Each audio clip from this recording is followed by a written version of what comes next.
Read all about it. Morning paper.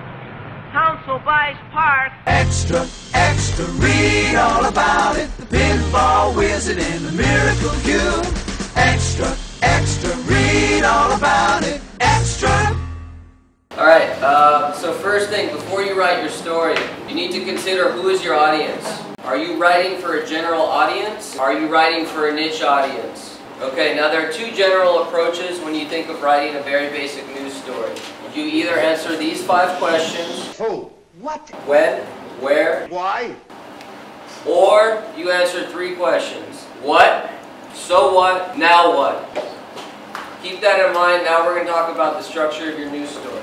You've got basically 4 elements to work with. The lead, what we call the nut graph, quotes, and your background. So you've gone out to an event to cover it. It could be a protest, it could be a meeting of a civic association, it could be a press conference with an elected official. You have all your notes of the environment, you have your notes of who spoke and what they said. Now you have to organize it. So again, the lead, depending on the format you're working in, sometimes you get one sentence, some places will give you a whole page. But the lead is sort of a poetic setup for your story. But it must sum up the essence of the news event. The second piece, the nut, is sort of the context of what the lead is. The lead you have to think of as what happened, and the nut is what does it mean. Typically, if you're working in a quick news fashion, you want to follow the nut with a quote. A very simple statement from someone who is at the event that gives context, life, and meaning to what you've just written. Tell me, Tom, when did you boys start looking for Susie? Well, this morning we were playing ball. Now we follow that. The next graph, or the next couple graphs, would be what we call background. And that is the historical significance of the event you're writing about. Maybe the events that led up to the moment that you just covered. Or think about it this way, the most important history that must be known if your reader can only read 4 paragraphs or sentence in a story. That is a very, very basic structure of a news story. I had an editor who was an asshole, but he used to say you only get 4 paragraphs. You gotta pack everything in there. In example of quick news stories, imagine you're writing a story but it could get picked up by the national or international wire. You only get 4 to 6 paragraphs tops. So what I just told you about those 4 paragraphs, once you get that done, repeat for whatever space you have left for your story. Extra! I work at a for university students as a news editor. Many of them have gone to official journalism schools. So my job is to essentially reprogram them and to make them into better writers. Now, George already talked about the structure of a story, but he also asked another very important question. Why should your audience care about what you're writing about? I don't care! Now, as you're writing your stories, there are 5 general points to keep in mind when writing. One of them is timeliness.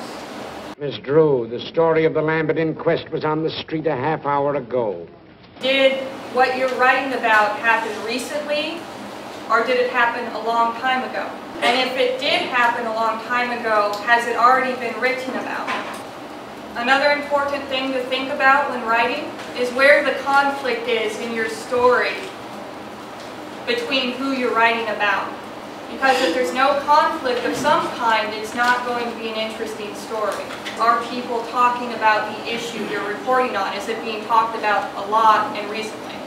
Because if the community that you're serving is talking about it, that means they're interested in it. And they probably want to hear more or read more. And the last one to think about is the proximity. Is what you're writing about relevant to where you're located as a journalist? Now, there are lots of problems that I see with writing that make me not a very nice person. We'll take care of that. One that is common with students at a university is it will be written like an essay paper, which means it will have very broad and very general statements that don't mean anything. The second thing that seems to be a problem is that people assume their audience already knows what they know, and that is not always the case, depending on your audience. If I were to write the EZLN in one of my articles, because of who my audience is, they would not know what that meant unless I explained it. Extra, extra, read all about it. Extra.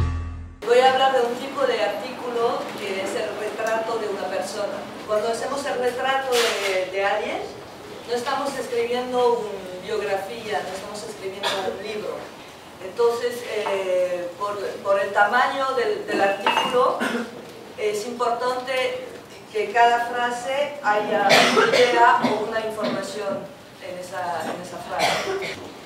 Y lo más importante es lograr interesar al lector, sobre todo si tu retrato es de una persona común. Por eso las 3 primeras frases son muy importantes, porque si no lo pierdes. Hay que saber que la mayoría de la gente lee las 5 primeras frases y si no les gustan, cambian. Antes de empezar sobre la escritura, hay que decir algo sobre las entrevistas que vas a hacer para ese retrato. Es como lo platicamos ayer sobre la investigación, lo mejor es nunca enseñar a las personas que vas a entrevistar que sabes muchas cosas de tu tema, porque así vas a aprender muchas más cosas que si la persona ya sabe que tú sabes muchas cosas que no te va a decir nada.